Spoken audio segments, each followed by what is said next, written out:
Have you ever noticed how some pain doesn't scream? It doesn't explode. It doesn't panic.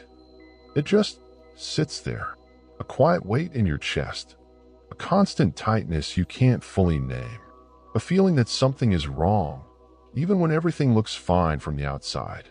You wake up, go through the motions, answer messages, smile when expected.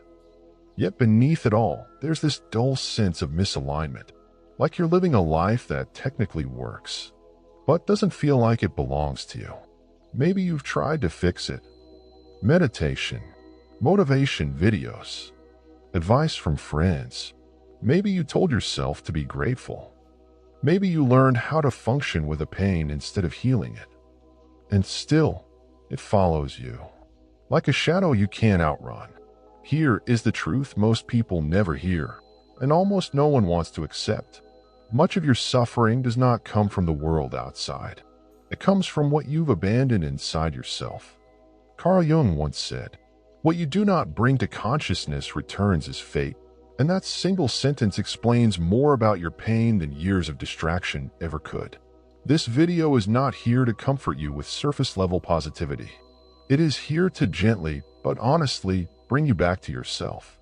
So if you're willing to stay, to listen without escaping, to face what you usually avoid, by the end of this video, your relationship with pain, identity, and healing will never be the same. Let's begin. Chapter 1. The invisible source of suffering. You probably believe you're suffering because of circumstances. Your job, your partner, your finances, your past, the pressure to be something you never chose to be. And yes, all that matters. But here's what Jung understood that most people miss. The deepest suffering doesn't come from hardship. It comes from self-betrayal, from living a life that isn't aligned with who you truly are. From a young age, you were taught to adapt, to behave, to be acceptable. Slowly, subtly, you learned which parts of yourself were welcome and which parts needed to be hidden. Your anger became too much. Your sensitivity became weak. Your desires became selfish. Your truth became inconvenient. So you adjusted. You became palatable, predictable, safe. And in the process, you drifted away from yourself. Jung called this the greatest tragedy of the soul, living a life that is not truly yours. The pain you feel now isn't random. It's not weakness. It's not failure. It's the soul's alarm system, an internal signal saying, you are not where you belong. And the longer that signal is ignored, the louder it becomes. Through anxiety, exhaustion, numbness, guilt, emptiness. If this feels uncomfortably accurate, pause for a moment. And if you want more content like this, gently tap the like button. It helps this message reach the people who need it most. Chapter 2. Emotional pain is a signal, not a curse. Most people treat emotional pain as an enemy, something to eliminate, suppress, outrun. But pain is not here to punish you. Pain is information. It appears when you've gone too far away from your inner truth, not because you failed, but because something inside you still cares. Think about it. It's not failure that hurts the most. It's trying to be someone you're not. It's not loneliness that destroys you. It's being alone with a self you don't recognize. It's not other people abandoning you. It's how often you abandon yourself to keep the peace.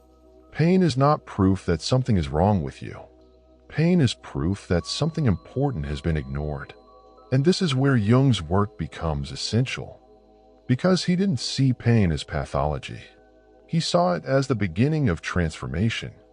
If you're finding clarity here, subscribe to the Mind Kit. This is where psychology meets soul-level healing. Chapter 3. Meeting the Shadow. Now we arrive at the part most people avoid. The part that holds the key to your suffering and your freedom. Jung called it the shadow. The shadow is not evil. It is not something bad people have. Everyone has one. Your shadow is made of everything you were taught to suppress. Anger, you weren't allowed to express desires. You learned to judge needs. You learned to minimize power. You learned to fear. These parts didn't disappear. They went underground. And what stays unconscious doesn't stay quiet. It leaks through sabotage, through sudden emotional reactions, through repeating the same painful patterns. Jung warned us, until you make the unconscious conscious, it will direct your life, and you will call it fate.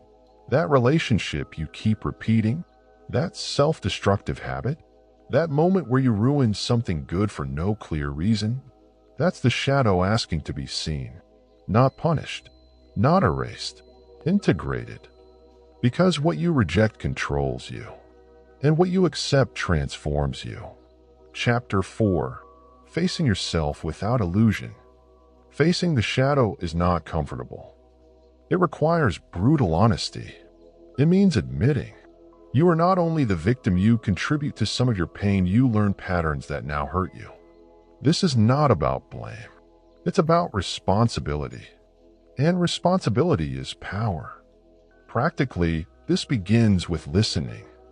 Listening to your body, your reactions, your recurring triggers, that tightness in your chest, that exhaustion that won't leave, that resentment you keep swallowing.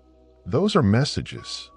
The unconscious speaks in symbols, and your task is not to judge them, but to understand them. One powerful practice is reflective writing.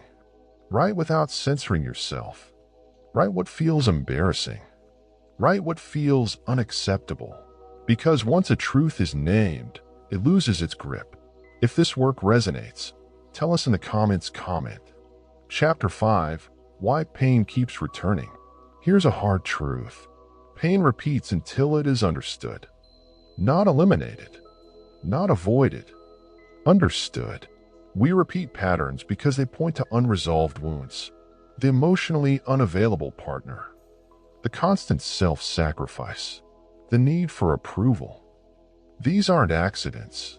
They are invitations. Pain is life's way of saying, this needs your attention. When you stop seeing pain as an enemy, something changes. It becomes a compass. And instead of asking, why is this happening to me? You begin asking, what is this trying to teach me? That question changes everything. Chapter 6. Integration and wholeness. Healing does not mean becoming flawless. It means becoming whole. Jung called this process individuation. The integration of all parts of the self. Your strength and your fear. Your light and your shadow. Wholeness is when you stop fighting yourself. When you allow anger without acting destructively. When you honor sadness without drowning in it. When you stop pretending to be healed. And slowly, suffering loosens its grip. Not because life is perfect, but because you are no longer divided inside. You stop living on autopilot. You start choosing consciously. You say no without guilt. You say yes without fear. And perhaps most importantly, you realize this truth. You were never broken. You were fragmented. If this kind of deep psychological healing resonates with you, subscribe to the Mind Kit. This channel exists for people who are ready to heal at the root. Chapter 7. Living Awake. Awareness comes with responsibility. Once you see, you cannot unsee. You can't return to unconscious patterns without feeling the cost. And that's not a curse. It's initiation. This is where healing becomes purpose. You don't just survive anymore. You live with intention. You stop abandoning yourself. You stop tolerating what drains you. You stop waiting for permission to exist fully. Jung believed individuation was a lifelong journey, and today may have been your first real step. Finally, your choice. You stayed. That alone means something. Now the question is simple, but not easy. What will you do with this awareness? Comment below. What part of this video hit you the deepest? When you name it, you anchor it. And if this video resonated, don't stop here. The next one continues this journey. I'll see you there.